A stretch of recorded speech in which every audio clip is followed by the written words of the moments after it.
आज की इस वीडियो में पता है हम 10 ऐसी बातें करेंगे ना जिसके बारे में बच्चे को देखो पता तो होता है लेकिन जानते हुए भी वो नज़रअंदाज करता है। और इसीलिए उसका ये जो 1 साल का जर्नी है वो 5 साल में बदल जाता है। टाइम नहीं लगेगा 1 साल की जर्नी। आप अभी आए हो नए नए, 1 साल तो आपको इसी में लग जाएगा कि सिलेबस क्या है, एसएससी क्या चीज़ है। इसीलिए तो मैं आपको हर वीडियो में बताता हूँ भाई, अगर आप किसी भी एग्जाम की तैयारी कर रहे हो सबसे पहले उसका सिलेबस समझो।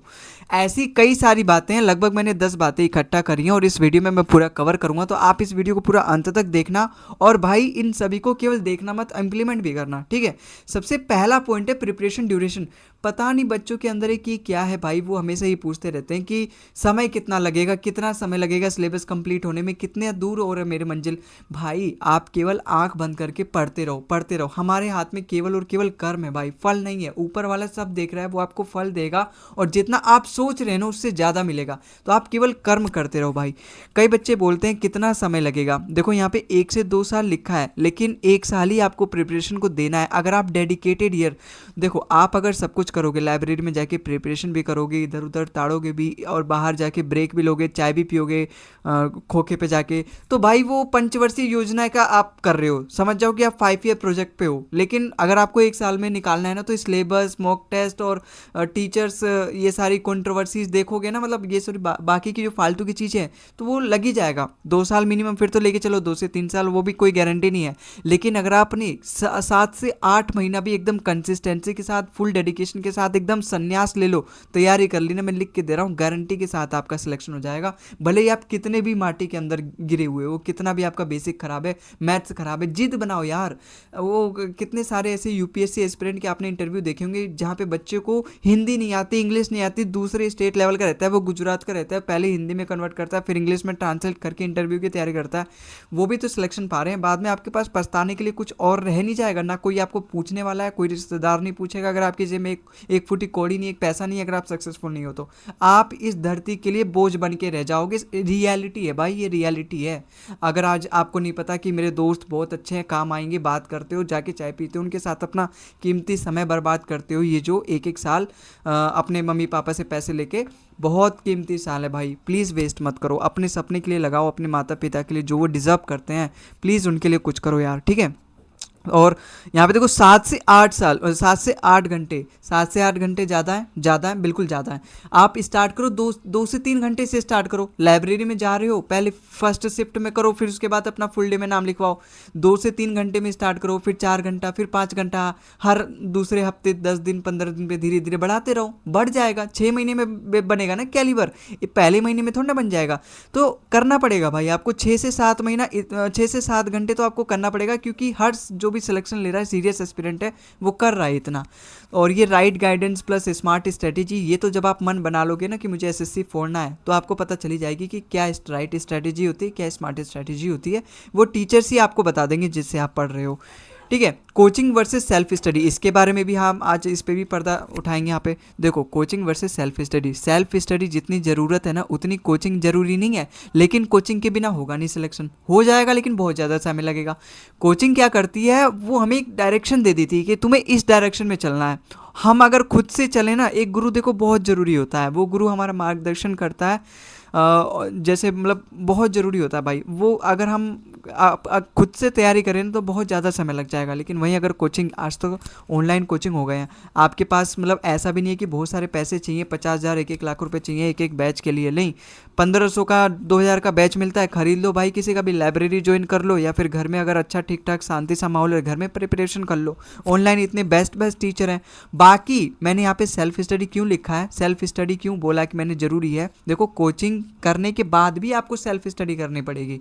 तो सेल्फ स्टडी से आप पीछे नहीं हट सकते। सेल्फ स्टडी आप, अगर आपने केवल कोचिंग गए, नोट्स बनाए, फिर तो आपने केवल और केवल वहाँ पे नोट्स बनाए हैं, समय बर्बाद किया है। सेल्फ स्टडी भी करना पड़ेगा भाई। जो आप खाओगे उसको पचाना भी तो है, केवल उसको अपने पेट के अंदर रख के क्या बीमारी तो बनेगी। वो उसको खाओगे, जब तक पचाओगे तब तो वो आपके शरीर में लगेगा। उसी तरीके से यहाँ पर भी है, कोचिंग में जाके जो भी आपने अंदर अपने दिमाग के अंदर भरा, उसको यहाँ के घर पे आके रिवीजन करोगे, सेल्फ स्टडी करोगे, उन सभी नॉलेज का यूज़ करोगे क्वेश्चन बनाने में, तब तो जाके आपका वो कुछ काम आएगा, तब तो जाके उसको पेपर में इंप्लीमेंट कर पाओगे।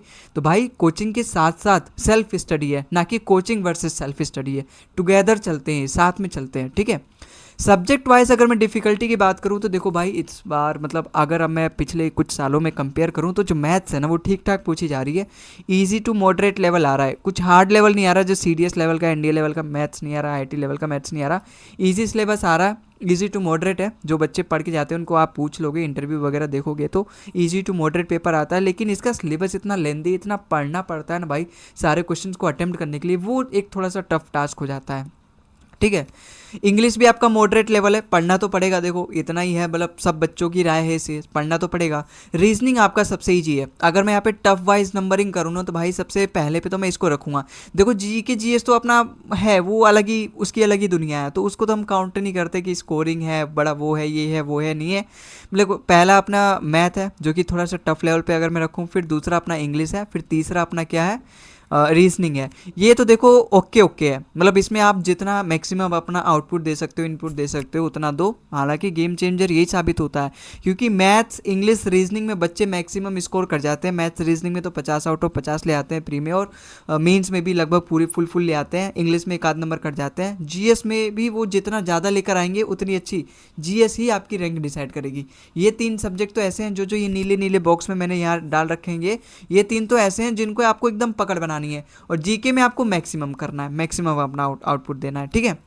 अब केवल प्री निकालने से थोड़ा ना कुछ होगा, ये तो 2 पड़ाव है, एक पड़ाव ये हो गया, दूसरा पड़ाव हो गया, और मंजिल अपनी यहाँ है। आपको तो यहाँ जाना है। बच्चे क्या है, इसी को पार करके बार बार खुश होते हैं, वो इसी को पार करके सोचते हैं कि हाँ मैं कुछ कर सकता हूँ, मैंने ज़रूर कुछ उखाड़ा है। देखो आपने किया है, बढ़िया किया है। 20% ही आपने जर्नी अभी तक कंप्लीट करी है, अगर आपने प्री निकाला है तो। 80% जो खेल है ना वो तो यहाँ पर है। 80%, हाँ बिल्कुल, 50-50 नहीं, 80%।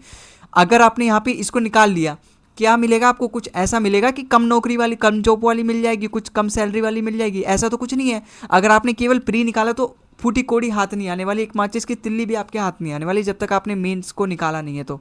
ठीक है। मेंस भी आपको अच्छे तरीके से निकालना पड़ेगा, तब जाके आप जो सपना देख रहे हो ना रात में, जो भी आप सोने से पहले जो सपना देख रहे हो कि कल को मैं इनकम टैक्स इंस्पेक्टर बन के अपने गाँव में जाऊँगा तो ये सारी चीज़ें होंगी मेरे साथ, नहीं होने वाला जब तक आप मेंस नहीं निकालोगे, जब तक आप अपने सपने बिना देखे, मतलब डे ड्रीमिंग नहीं करोगे और केवल पढ़ाई करोगे। 6 महीना खुद को संन्यास लेके अपना आप झोंकोगे उस तैयारी में, तो करना पड़ेगा भाई, तब जाके आपको मंजिल मिलेगी। मेंस रियल गेम इसलिए बन जाता है क्योंकि प्री तो केवल क्वालिफाइंग है, मेंस ही अपना रियल गेम है। जब तक आप उसको क्वालिफाई नहीं करोगे तब तक आपको मतलब नौकरी टच तो क्या देखने तक को नहीं मिलेगी कि ये नौकरी में भी मैं इस सीट पर भी बैठ सकता हूँ, वो चेयर भी नहीं मिलेगी जहाँ पर आप अपना नाम लिखवाना चाहते हो। ठीक है। टीयर 1 केवल क्वालिफाइंग है, और मेंस में ही आपके टाइपिंग टेस्ट भी होता है, कंप्यूटर वाला सब्जेक्ट भी है, जो कुल मिला के 390 नंबर को जाता है। प्री जहाँ पे 200 नंबर का था, जिसमें आप 140 ला के 150 ला के खुद को धुरंधर समझ रहे हो, यहाँ लेकर आओ तब जाके आपको कुछ मिलेगा, कुछ हासिल होगा। ठीक है। यहाँ पे ऑब्जेक्टिव पेपर अपने 390 नंबर के होते हैं। ठीक है। बाकी आप अपना थिंकिंग लेवल डेवलप करो भाई, माइंडसेट बनाओ कि हाँ मुझे क्लियर करना है। कंपटीशन हर साल बढ़ते जा रहा है। जितना पहले बच्चे फार्म भरते थे ना, उतना तो आज अटेंडेंस है, उतना तो आज बच्चे अपीयर करते हैं एग्ज़ाम देने के लिए।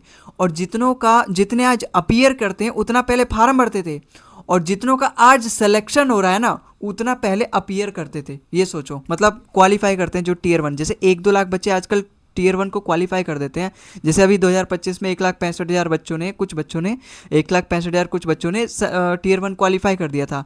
उतने बच्चे तो पहले अपीयर करते थे, बहुत पहले की मैं बात बता रहा हूँ, हालांकि जमाना हो गया ऐसे बातों को, लेकिन हाँ तब भी यही पहले ज़माने के तो मैं कंपेयर करूँगा कि कंपटीशन बढ़ रहा है, देखो हर साल बढ़ते जा रहा है, और हर साल ये तेज़ी से बढ़ रहा है। तो आपको अपने आप को भी बढ़ाना पड़ेगा। पहले जैसे था कि बच्चे थोड़ा सा भी पढ़ लेते थे, नौकरी मिल जाती थी अच्छी खासी, लेकिन अब वैसे नहीं होगा। आप ना केवल इंपॉर्टेंट चीज़ें, ये है मेन बात जो मैं इसलिए मैंने बताया कंपटीशन बढ़ रहा है। आप क्या करते हो, पूरा स्टार्टिंग से पढ़ते नहीं हो। स्टार्टिंग से जब आप पढ़ोगे तब तो आपका बेसिक एक मजबूत होगा। चलो बेस मजबूत है, ठीक है, पहले से आपने 11वीं 12वीं अच्छे से नंबर से पास हुए हो, अच्छे नंबर, अच्छी स्कूलिंग है, लेकिन केवल बेसिक मजबूत होने से क्या, बेसिक तो 90% बच्चों की मजबूत है, 10% ही तो है जो बेकार है, जो लल्लू बैल है।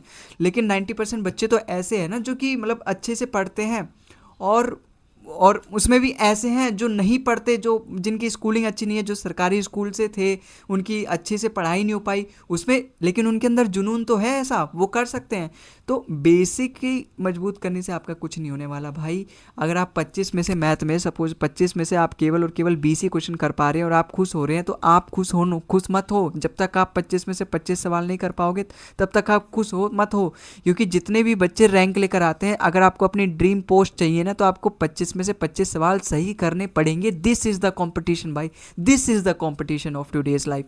ठीक है, टुडे तो ये 35 लाख बच्चे आजकल देखो फार्म भरते हैं, 10-12 लाख बच्चे तो अपीयर करते हैं, उसमें से 1-2 लाख बच्चे तो टीयर 1 क्वालिफाई। 1-2 लाख बच्चे का मतलब समझ रहे हो, हर किसी के 150 प्लस आ रहे हैं 200 में से। हर कोई मैथ्स में फुल ला रहा है, हर कोई रीजनिंग में फुल ला रहा है, हर कोई इंग्लिश में 48 ला रहा है, और हर कोई जीके में ठीक ठाक 25 प्लस ही ला रहा है। तो सोचो 1 लाख ऐसे बच्चे हैं, और इसमें से 1 लाख में से फिर कितने ज़्यादा बच्चे होंगे, 1 से 2 लाख बच्चे में से कितने ज़्यादा बच्चे होंगे जो मेंस में भी मैथ्स में फुल लाएंगे, इंग्लिश में लाएंगे। तो उनसे कंपटीशन है। और जब तक आपका रियल कंपटीशन तो इन्हीं से है। आपके जो लाइब्रेरी में बगल में बैठा है, आप उससे 2-4 सवाल ज़्यादा बना रहे हो, नंबर ज़्यादा ले आ रहे हो और खुश हो रहे हो कि हाँ मैं इससे तो आगे हूँ। कुछ नहीं होने वाला है। 10वीं-12वीं का बोर्ड नहीं है कि आप उससे आगे हो तो ठीक हो, ठीक पोजीशन पे हो, नहीं। यहाँ पे आपको इस 1-2 लाख बच्चों को देखना है। आपको हर साल जो कट ऑफ जारी होता है उसको देखना है कि मुझे उसको पार करना है, ना कि अपने बगल वाले से आगे निकलना है। ठीक है भाई। अगला पॉइंट है हमारा कट ऑफ, वही मैं जिसके बारे में बात कर रहा था। हर साल अपने एस्पिरेंट बढ़ रहे हैं, प्रिपरेशन भी ऑनलाइन एकदम अच्छे टीचर्स खुद पे इतना ज़्यादा मेहनत कर रहे हैं, अच्छा कंटेंट ला के आपको दे रहे हैं, एकदम ईजी तरीके से आपको समझा रहे हैं। तो कट ऑफ बढ़ेगा नहीं, क्यों नहीं बढ़ेगा भाई। बच्चे भी उसको एकदम अच्छे से, ऐसे बच्चे हैं मतलब जो पढ़ना चाहते हैं, जो अपनी ज़िंदगी को बदलना चाहते हैं। और आप अगर वही आलस के अंधेरे में रहोगे तो फिर मतलब इस आलस को उखाड़ के फेंको, खुद के दिमाग का खुद स्वामी बनो, ना कि दिमाग को खुद का स्वामी बनाओ।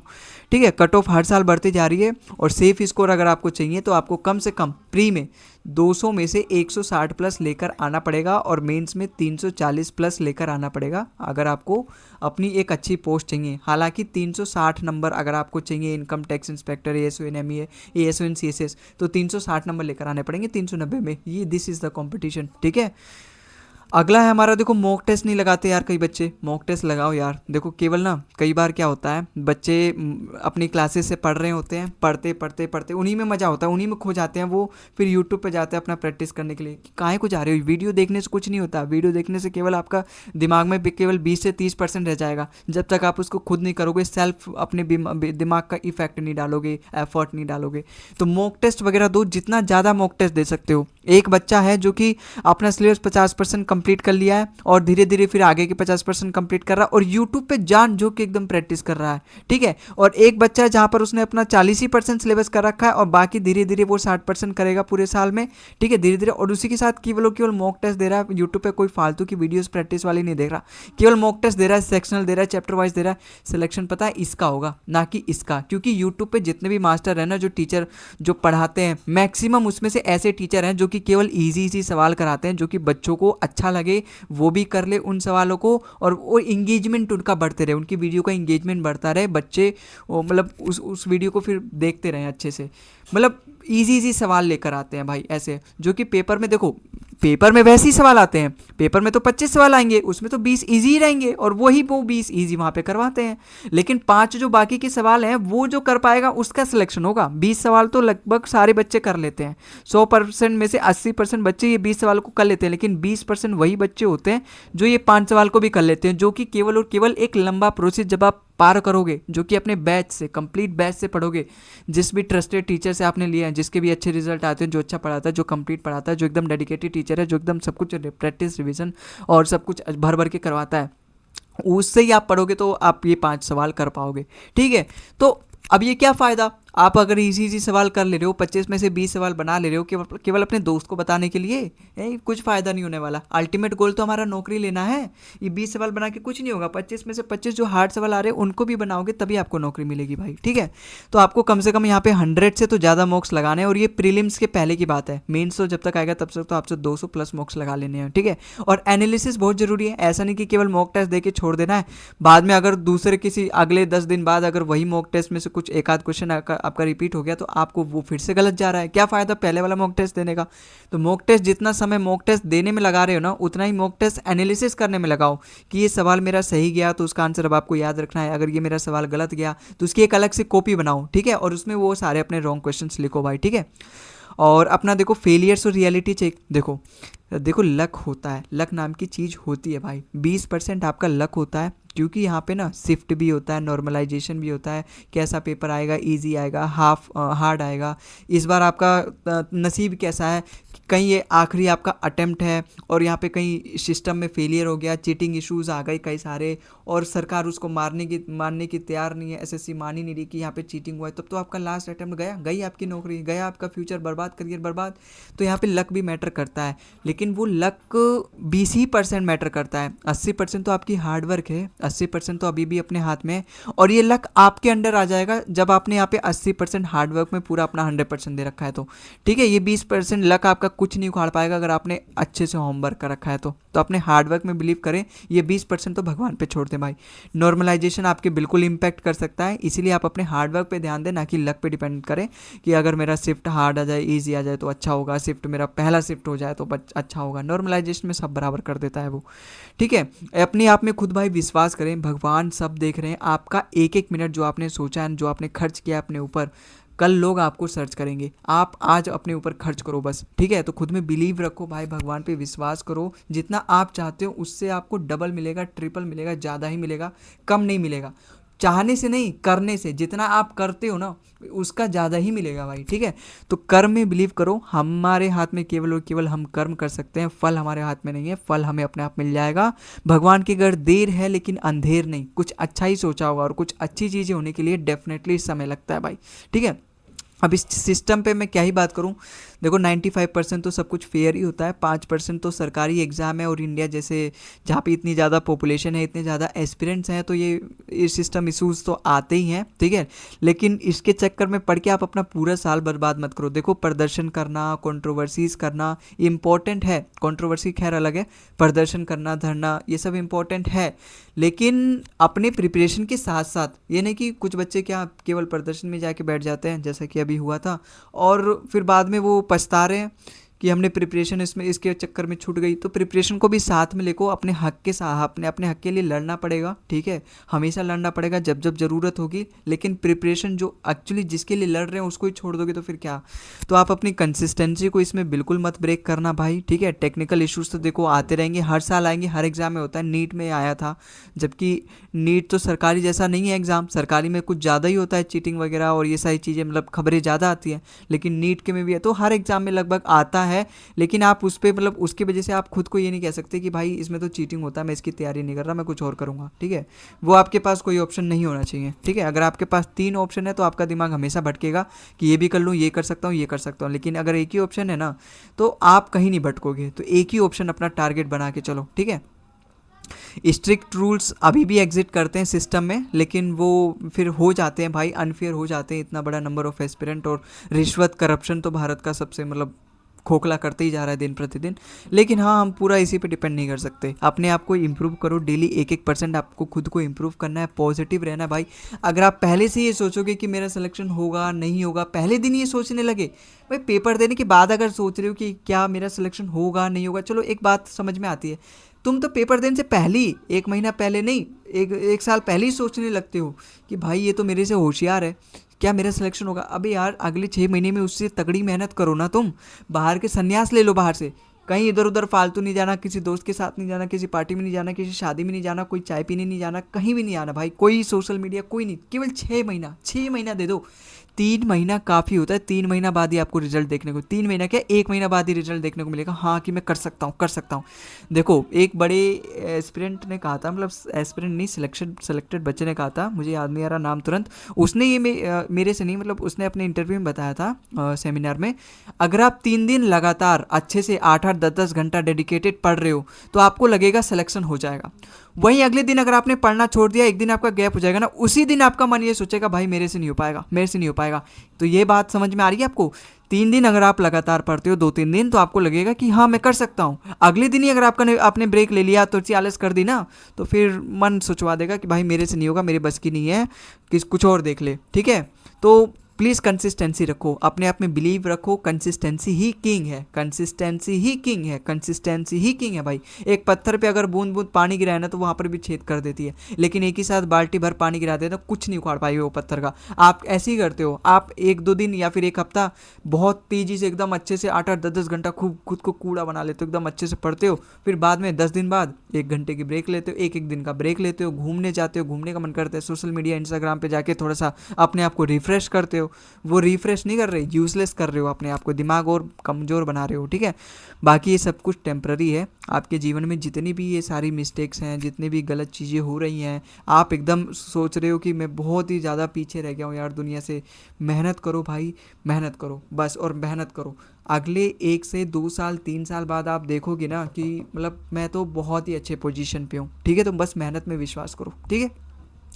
तो आई होप आपको ये सब कुछ समझ में आया होगा, मैंने बहुत ही अच्छे से आपको बताने की कोशिश करी है, एक्सप्लेन करी है। और आज के इस वीडियो में भाई इतना ही।